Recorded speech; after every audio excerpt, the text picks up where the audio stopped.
Actually त्याला सुट्टी नव्हती ना आई. अगं पण मग ऑफिस नंतर भेटायचं. पण मग सुनीताला नसतं भेटता आलं. सुनीता ही कोण? काय ग काय झालं?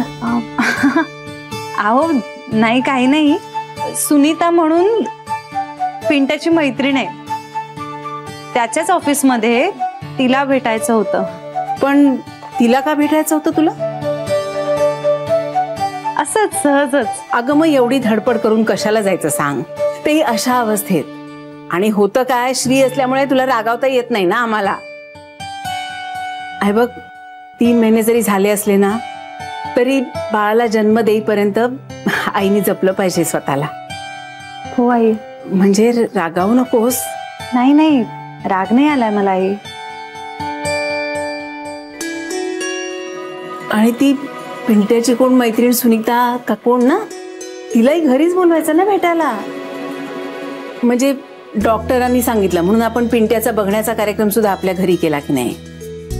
मग हो आई चुकलंच माझं.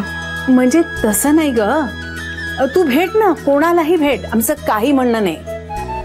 फक्त बाळ होईपर्यंत ना जरा स्वतःला जपून, म्हणजे शक्यतो आपल्याच घरी भेटायचं. म्हणजे कसं आमच्याही जीवाला घोर नाही ना ग.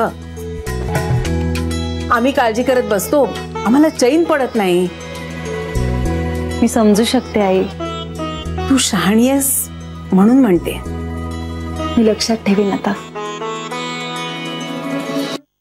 मग आणखी एक विचारू? हो. म्हणजे आईनी सांगितलंय आम्हाला काही विचारायचं नाही म्हणून, पण तरी विचारते. आई विचारा ना. पिंट्याचं काही जमतंय का ग? लग्नाचं ना? जमतंय. अगं बाई बरं झालं हा. म्हणजे छान, आम्हाला आवडली होती मुलगी. माणसंही किती छान आहेत घरची. ती सविता गोडच मुलगी होती. आणि काय ग काय झालं? नाही काही नाही. नाही म्हणजे लग्नाचं जमतंय असं म्हणालीस म्हणून म्हटलं मी. नाही म्हणजे जमतंयच, पण मग चेहरा का पडला तुझा? जमतंय पण त्याच मुलीशी जमेल असं नाही. हो का? जाऊ दे जाऊ दे. आपण कोशिंबीर करायचे ना, दाण्याचं कूट घातलं तर चालेल का? हो घालूया. आई मी आलेच.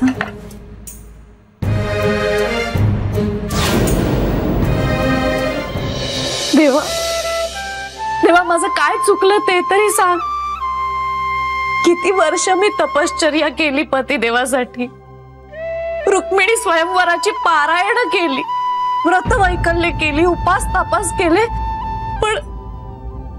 पण माझ्या कुठल्याही साधनेला फळ मिळालं नाही रे कधी. आता ना फ्रस्ट्रेशन यायला लागलंय. मला कोणीच का पसंत करत नाही कधी. तू पिंट्या माझ्यापेक्षा वयानं किती लहान आहे, तरी त्याचंही लग्न इतक्या झटक्यात जुळतंय. किती पटकन मुलीकडच्यांनी त्याला सिलेक्ट केलं, पण माझा मंगळ मात्र माझ्यावर कायम रुष्टच असतो. कुठे काही जुळतच नाही माझं. वय वाढतंय रे देवा, आणि दिवसागणिक ते अजूनच वाढणार. पण मनातल्या इच्छेचं काय करू मी? ती तर जाता जात नाही. लग्न करायचंच आहे मला. मेल्यानंतर एखाद्या झाडाशी माझं लग्न लावण्यापेक्षा जिवंतपणी एखाद्या माणसाशी माझं लग्न लावून टाकणार आहे. प्लीज. लग्न न होताच मेले ना मी, तर माझा आत्मा भूत होऊन फिरत राहील रे सगळीकडे. आणि मग त्या अतृप्त इच्छेचं काय? ती कधी कशी आणि कोण पूर्ण करणार? हल्ली तर माझ्या लग्नाचा विषय काढायलाच लाज वाटते मला. सगळे टिंगल करतात माझी, कुणी सिरियसलीच घेत नाही मला. होल कुठेतरी मनातल्या आतल्या कप्प्यात ना लग्न करण्याची इच्छा दबा धरून असते, सतत उचंबळून येत असते. आणि मग असं कुणाचं लग्न ठरलं ना की खूप राग येतो माझ्या परिस्थितीचा, नशिबाचा, पत्रिकेचा. असली कसली खतरूट पत्रिका लिहिलीस रे माझी तू.